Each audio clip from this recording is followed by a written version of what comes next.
হঠাৎ করে আকাশ ঢেকে গেল ঘন মেঘে।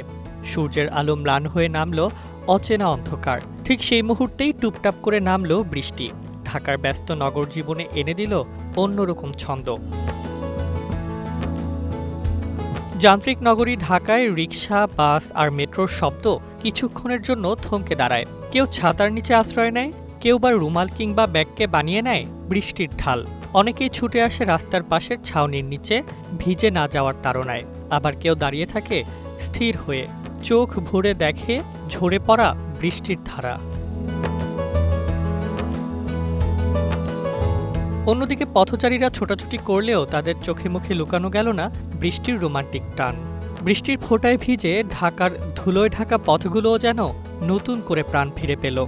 এই অঝোর ধারা শহরের কোলাহলের মাঝে এক টুকরো কবিতা হয়ে ছুঁয়ে গেল সবার হৃদয়। মাহির দাইয়ান, ২১ টেলিভিশন, ঢাকা।